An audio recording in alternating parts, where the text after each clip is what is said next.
Bismillahirrahmanirrahim. Assalamu alaikum everyone. My name is Yasir Yamin and I welcome you all in another episode on SBR technical articles. The more you read these technical articles, the better you are in your examinations. Many a times, complete theoretical requirements come in your examination which are purely focused on technical articles that are published by ACCA. Now you see a range of technical articles available on ACCA's website. For upcoming attempts, I don't feel that all technical articles are equally important, but some of the technical articles are very important, and that is why I'm discussing them in detail in this series of technical articles. So please stay tuned, give me your feedback so that I can know how we are going. All right. So guys, the technical article that we are focusing today is about IAS 21. Like we all know, IAS 21 is with the name of the effects of changes in foreign exchange rate. The effects of changes in foreign exchange rates is the scope of IAS 21. Now you all know that where IAS 21 becomes applicable. You see, there are many companies which are located in a particular country, but they are dealing in foreign currency transactions. Now, these transactions can be some short-term transactions like buying inventory from a foreign suppliers. And these can also be some long-term transactions like having a subsidiary in a foreign country. Now, all of these areas are targeted under the scope of IAS 21. Now, whenever a company is dealing in a particular foreign currency transactions, there are two major areas that every entity focuses on, and IAS 2 addresses those two particular areas. There are two particular queries with regards to IAS 21. Number one, whenever a company is entering into a foreign currency transaction, will they record this foreign currency transaction into their books of accounts in the foreign currency or the local currency? Now, as per IAS 21, we are just going to discuss in IAS 21 as well. According to IAS 21, all transactions that take place in whatever currency possible, they are always reported in their functional currency. And whenever you convert a foreign currency transaction into your functional currency, you need an exchange rate. So the first question that arises in IAS 21 is that what exchange rate do we use? What exchange rate do we use in order to translate our foreign currency transactions into local currency? And the second question that we ask from IAS 21 is that how do we deal with the exchange gain or losses that come as a result of these foreign currency translations? So even before we move and discuss this technical article, which basically discusses about the potential for changes in IAS 21, we first of all need to know the scope of IAS 21, and that is that IAS 21 primarily focuses on two particular areas: what exchange rate supposed to be used while you are translating a foreign currency transaction, and number two, what is the impact, what is the recognition of exchange gains or losses that arise as a result of this translation. All right. Now, recently, two boards, which is Korean Accounting Standards Board and ISB, have done some relevant studies that have highlighted the need for improvement in IAS 21. So basically, we are foreseeing a potential big change in IAS 21, and God knows, maybe IFRS 21 someday or the other replaces IAS 21. This article focuses on those key aspects that have triggered a change requirement. All right. So let's move on. Now, why is there a need for a revision in IAS 21? I mean, there is a need for a change in IAS 21 due to two reasons. First, the original IAS 21 was published approximately 30-40 years ago. If I'm not wrong, it is a very old accounting standard. I mean, you can imagine it by the series of numbers that you have. IAS 21 is 21. We have 41 international accounting standards, and then IFRS follow.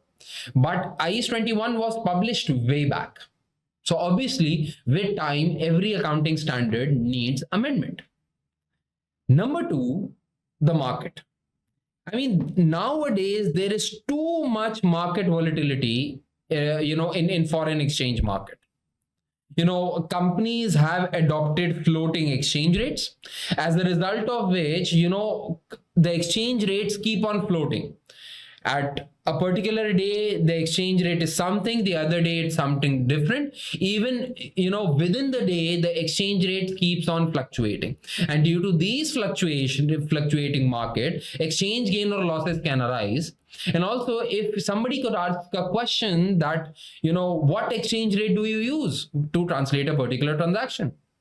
So, for example, in Pakistan, we have seen that in a particular day, the exchange rate within the day, the exchange, or within a span of few hours, the exchange rate has depreciated by like 15% or 20%. I have seen this with my own eyes. Same happened in Greece. Greece is a European Union country. Greece had a severe debt crisis. I remember it came in an exam in P4 AFM examination, even 10 years back. So Greece has a very big debt crisis. And their exchange rates, the euro exchange rates, the euro was the currency they had to pay their debt obligations. And the exchange rate of euro fluctuated rapidly. So the question is, how do you deal in such a scenario? Even if you have to use a particular date's exchange rate, what time's exchange rate do you use? Now, there is lack of guidance within IAS 21 nowadays, and that is why we say an amendment is necessary. Plus the global capital flows. I mean, the relaxed international capital flows further exacerbate exchange rate volatility as capital moves from one currency to another. Now, in today's time, capital is moving all around the world globally and very rapidly. You have nostro accounts, you pay money here, you receive money there. There are a lot of export and import transactions happening nowadays, and capital is flowing like anything. So certainly, since investments are being made into different countries, one country's company is investing in another country, and the other country's company is investing in this company, and so on and so forth. Since capital flow is very rapid globally and exchange rates are volatile, this calls for an amendment in IAS 21. Sir, if we ask you, what are the particular areas that this technical article covers, or this technical article unearths, what are the areas which require amendment? As I just told you, that this particular accounting standard focuses on two core areas. Number one, what exchange rate to use. So the first question arises is that, do we need further guidance with regards to the use of exchange rates and type of exchange rates? Number one. Number two, how to account for the exchange gain or losses. So these two areas are addressed in the article that follows.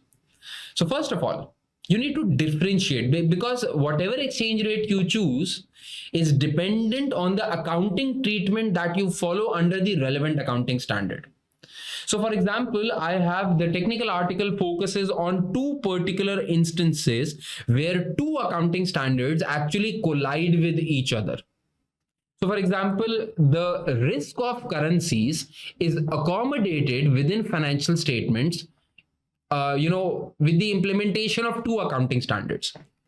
IAS 21 in itself talks about the foreign currency impacts on monetary and non-monetary items, right?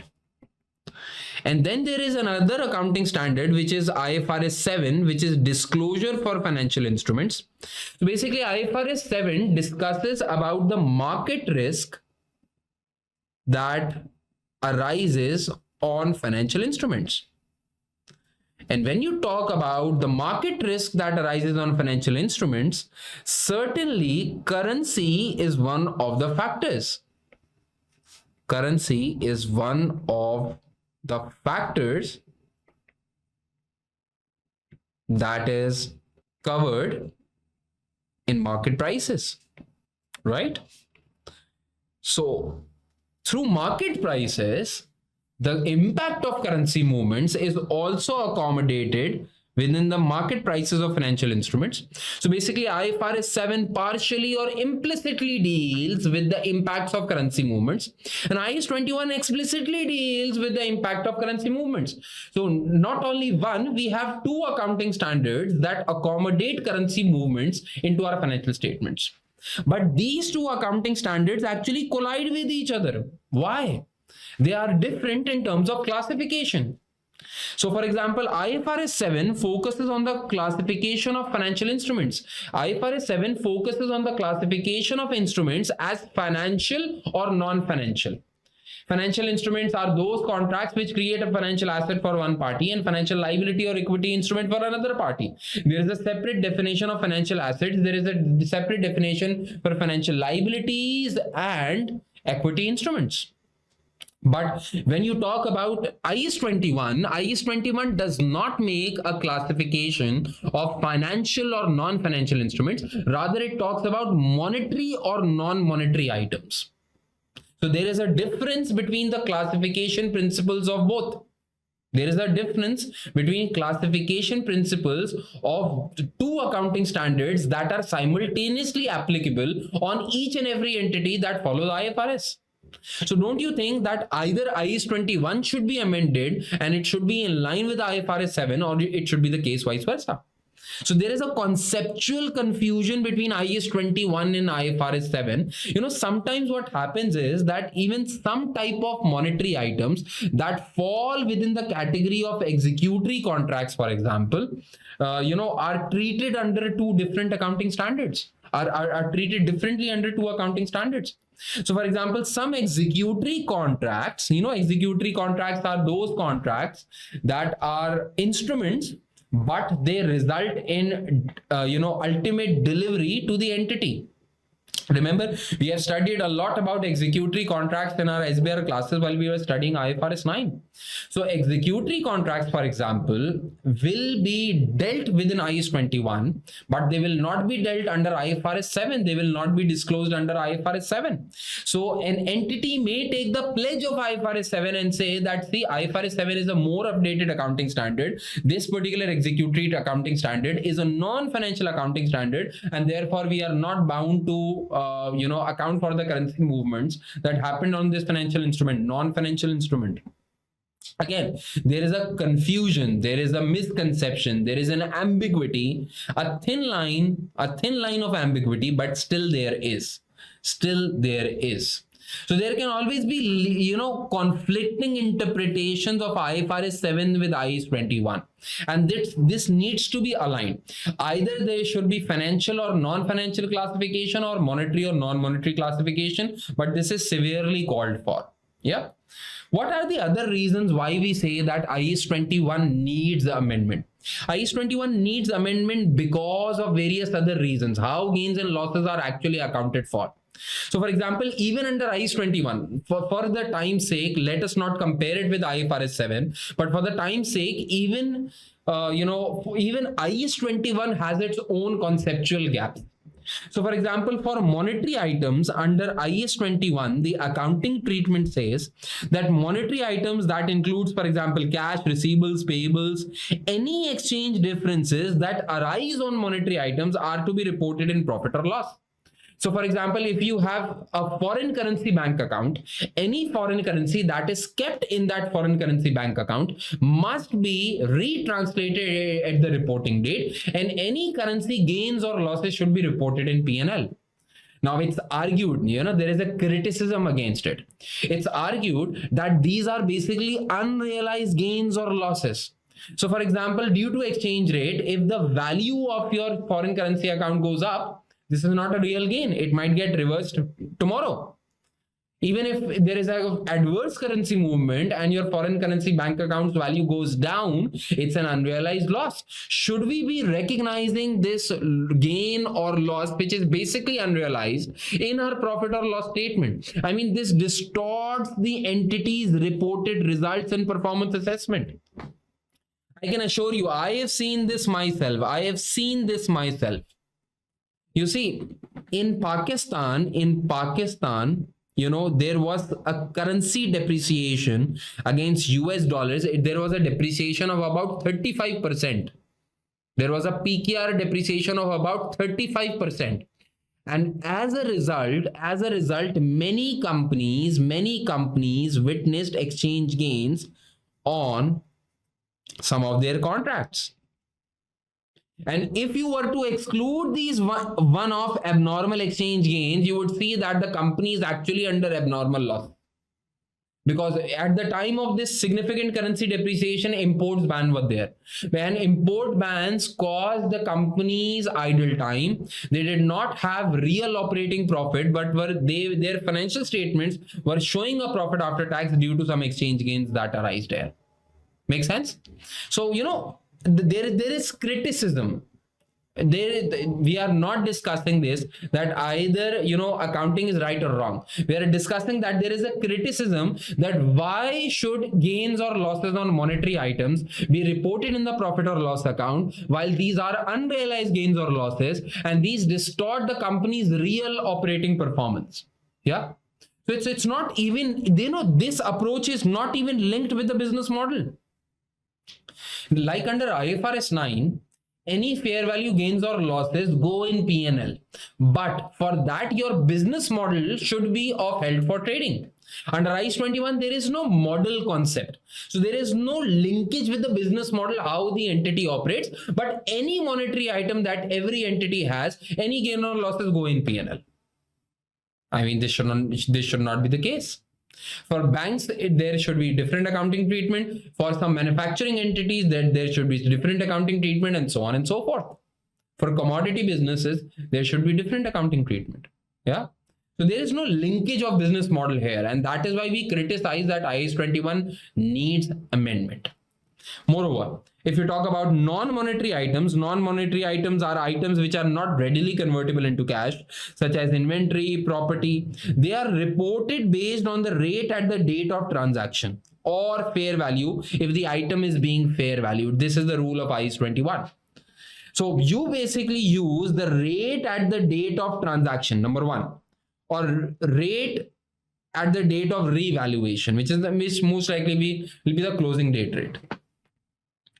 Sometimes IAS 21 advises that you should use the closing date rate or an average rate as an approximation for the purpose of retranslation. Now, there is an argument. So, for example, if a company has a property which is a non-monetary item, it is a non-current asset. So should we be using a historical date exchange rate or a closing date exchange rate or an average exchange rate for a particular asset that will provide us economic benefits in future? I mean, does it make sense to translate your old property, plant and equipment, which was bought 2 years ago, at the historical date rate, even though it will provide you future economic benefits?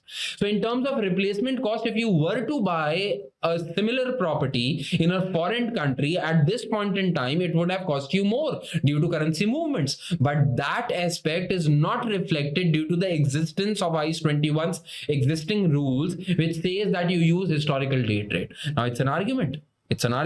So, it can be argued that, there should be a different mechanism.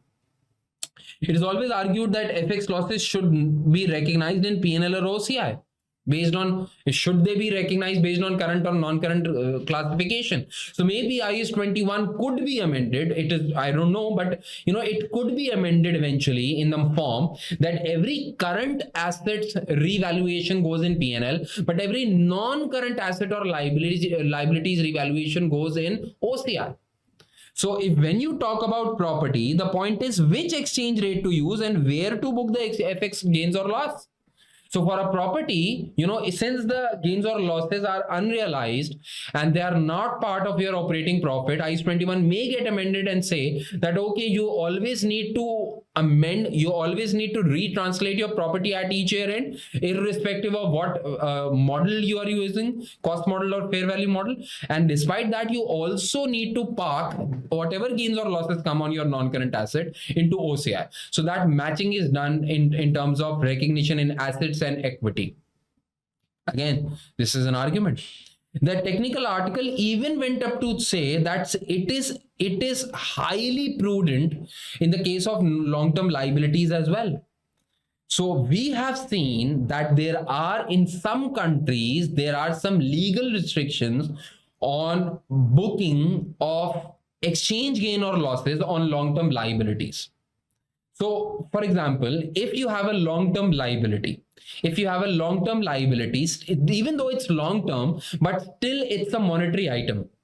And if it's a monetary item under IAS 21, it gets retranslated at the closing exchange rate with any gains or losses being recognized in P&L. So for example, if in the case your local currency appreciates in one period, you book a gain in a particular period on your long-term liabilities because the exchange rate is favorable to you.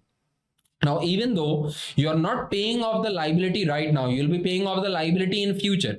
But due to the currency movements that happen today, that may likely reverse in future. Just due to those favorable currency movements, you book a gain in this period, even though there are highly probable chances that the gain will reverse in future year. Make sense? So it has been widely criticized that in many jurisdictions, IAS 21 is disallowed because there is always a reversal potential in the case of long-term liabilities.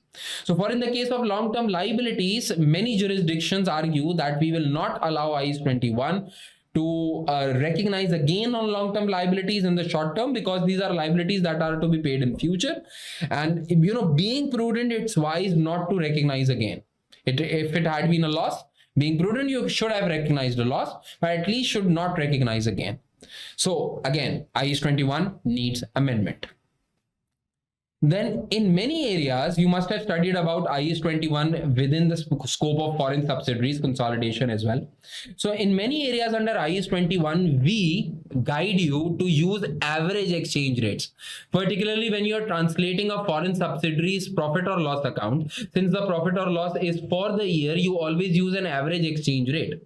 But the IAS 21, this is a criticism on IAS 21. IAS 21 does not define that what does average exchange rate exactly mean. I mean, you always use average exchange rate as a supplement to if you don't have the actual exchange rate. If the actual exchange rate is not available, we always say under IAS 21 while teaching foreign subsidiaries that you use an average rate as an approximation to the actual rate. But IAS 21 does not define the frequency of taking the average.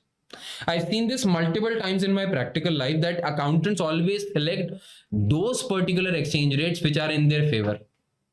That creates biasness. I mean, as per IAS 21, I need to use average exchange rate. Now, I could use a weekly, monthly, yearly, or quarterly exchange rate, whatever. Yeah. So averages become different when you pick them in quarters or you pick them in dailies and you pick them on weekly basis.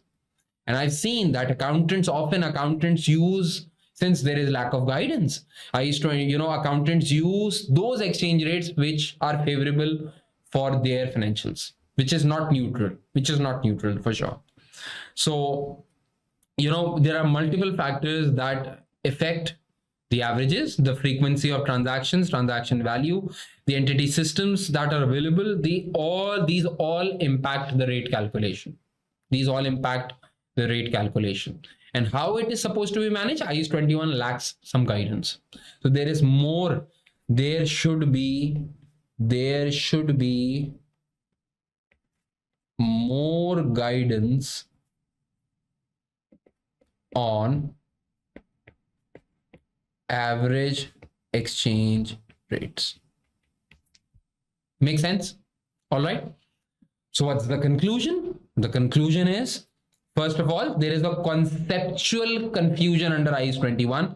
IAS 21 lacks clarification on translation requirements, whether it should be applicable on monetary items or non-monetary items, or financial or non-financial items.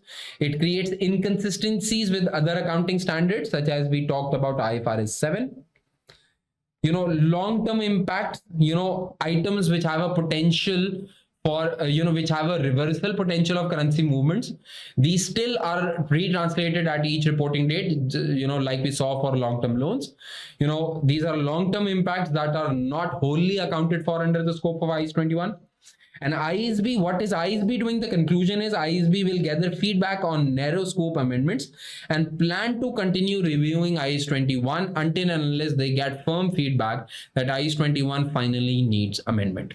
So that's the whole story of the technical article. I certainly think that even if you just study this technical article, it should be more than enough for you. It should be more than enough for you. My presentation slides are more than enough for you. You just go and study them 2 days before your exam, and that should be it. Please give me your feedback. I hope you liked it. Take care. Allah Hafiz.